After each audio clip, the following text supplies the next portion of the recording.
Do you carry some kind of survival kit when you go out overlanding? Hi, everybody. My name's Rob, and this is Stormcore Overland, where we talk about going on adventures, road tripping, camping, and just generally getting out and enjoying life. And this week, we're going to talk about something that I think almost sounds kind of goofy, but it's important. Uh, the minute you say survival kit, people start thinking of crazy prepper people or Bear Grylls TV shows or just weird stuff like that. Um, This is not any of that. This is a real simple, purpose built, ever evolving little kit I made for myself. I put this together after or before my first big trip where I was going to be off grid for several days with no cell reception. Um, just wanted something just in case the worst something horrible happened. Whether it's be out in the middle of nowhere and the vehicle breaks down or catches on fire or has a horrible water crossing go super bad wrong, or just something weird. If something happened and I had to very, very quickly get out of the vehicle and get back to civilization, what would I need? So like I said, this is purpose built for that. Now there's a heavy emphasis in here on signaling. This is signals and just a little bit of protection from the elements to kind of keep me alive.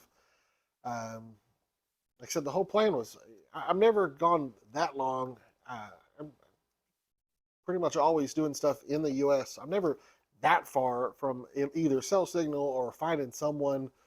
Um, so this is really like 72 hours maximum trying to keep me alive.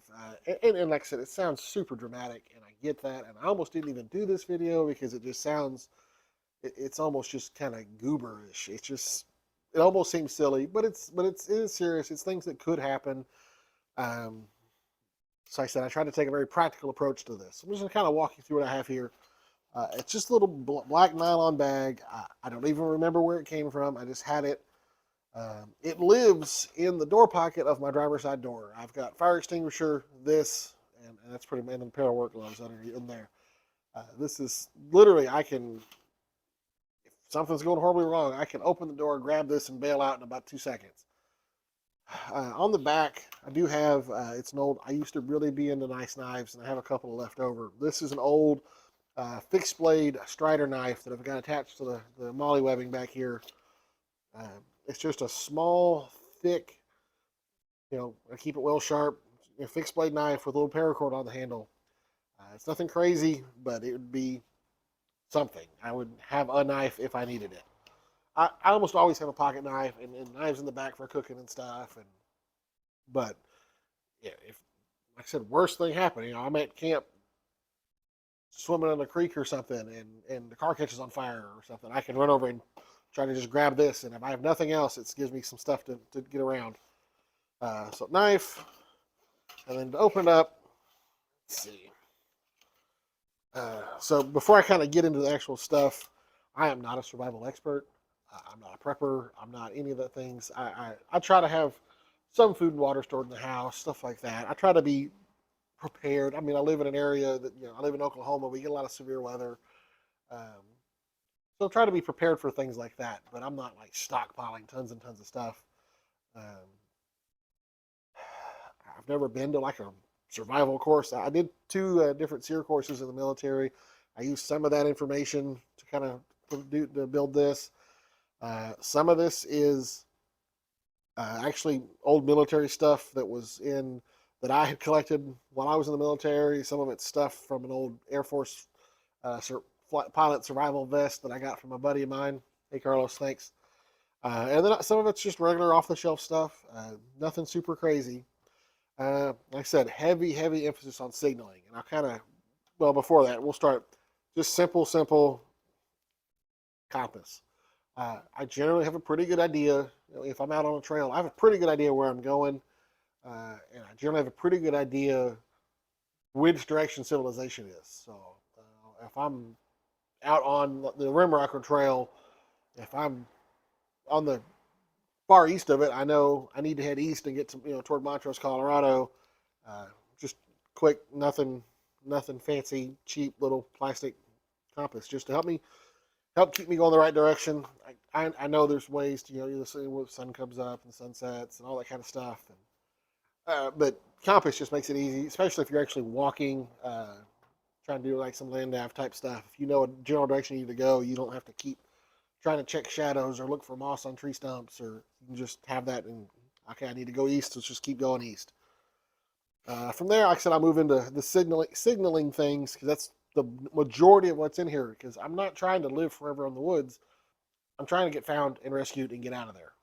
This is just to help me get my butt home if everything has gone wrong. Start with signal whistle. These are great. They're cheap. They're loud. I keep one in here. I've got one in my life vest for my kayak. My wife has one in her life vest. We've just got them stashed all over the place. They're cheap. They're loud. They work great. This is something a little on the fancy side, I guess. It's a strobe light. I keep the batteries that it needs taped up separate, so they can't, like, contacts can't bridge on something. They're not in here, so it can't accidentally get turned on or anything. This was something that's left over from my time in the military. It's kind of neat. Once the battery's in, it's supposed to be waterproof. Big, heavy, purposeful on-off switch. Shouldn't accidentally get turned on. And it's kind of not a real big use in the civilian world, but normal strobe light, or you can put this cap on, and it's just for IR. If this cap's on and the switch is turned on, you can't tell. You can't tell it's flashing unless you're using night vision, and then it's real bright and real obvious. So if I ever needed this, it's probably just going to be for the actual strobe function, just to try to get attention of somebody. And like I said, batteries get packed up separate. After that, it's kind of a redundant version of that, but old school signal mirror. Big fan of these. Growing up, I kind of thought signal mirrors were stupid. I didn't think they could be that effective. And got to play with them in Alaska. When I was doing art survival up there. Got to play with them some and was shocked how far you could see one of these if you bounce the light off of it right and all that, and use the little aiming circle. And way more effective than I expected. So, and same thing, it's cheap. They're plastic. They're not really going to break. I mean, you could break it if you really tried, but it's not going to break just bouncing around in here. Great thing to have. And then last thing I have in here for actual signaling is this is one of those things that's out of a pilot survival vest. I don't know what normal people called these. We used to make these with IR light sticks, and we were called IR buzzsaws. But it's got a little tube and a rope. Take the cap off. You pull the stick out. It's just a normal everyday chem light. You break it, and then you use the rope. Here's the handle, and you spin the whole thing around with it lit up in big circles. I know you can't see, it's mostly spinning off camera, but very easy to see from the air. Great way to get pilots' attention of a helicopter or something, if there's somebody out looking for you, or if there's just someone else out on the trail and you can see them on the other ridge over. This might be a good way to get their attention. These aren't like your normal 12-hour light sticks. These are only good for generally like half hour to an hour, but they're a lot brighter. So that's neat. Like I said, we used to make them with IR light sticks, but that's not going to be real effective in the civilian world. So like I said, that's all my signaling stuff. That's the main thing I'm worried about with this kit. From there, the rest of it's just kind of to keep me alive until the signaling does its job and someone can come get me. Starting over here, just a little Sawyer water filter in a water bag. I think it's the Sawyer Squeeze. Like I said, it's just like everything that's in here. It's pretty much a Sawyer Mini. I'm sorry. It's dummy proof. It's cheap. It's not going to break. Great way to filter water. Hopefully there's some water around, which generally there will be. If I'm making the effort to go somewhere far enough that I'm not going to have signal, it's because I'm going somewhere neat. And neat places, to me, usually have water. So it'll be great. And then I always will have water in the vehicle. So if I have a little bit more time, I can grab water out, grab food out, stuff like that. But just a way to filter water. It's something you can't go forever without water. This also, I guess, could be used for signaling, but it's just a little Mylar survival blanket, just in case I'm like up in the mountains and it gets cold or something, or I need just a way to make shelter. Keep me warm, keep rain off me, whatever's necessary. Hopefully none of this is ever necessary and I never use any of this. That would make me super happy if I never had to use any of this.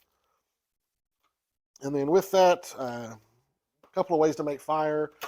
They can also be used for signaling, or if it's cold, or if whatever it is, fire's always good. So little mini Bic lighter, like that, cheap, functional, easy. And then these are some little, they're called wet fire. They're basically just little tinder things that'll start even when they're wet.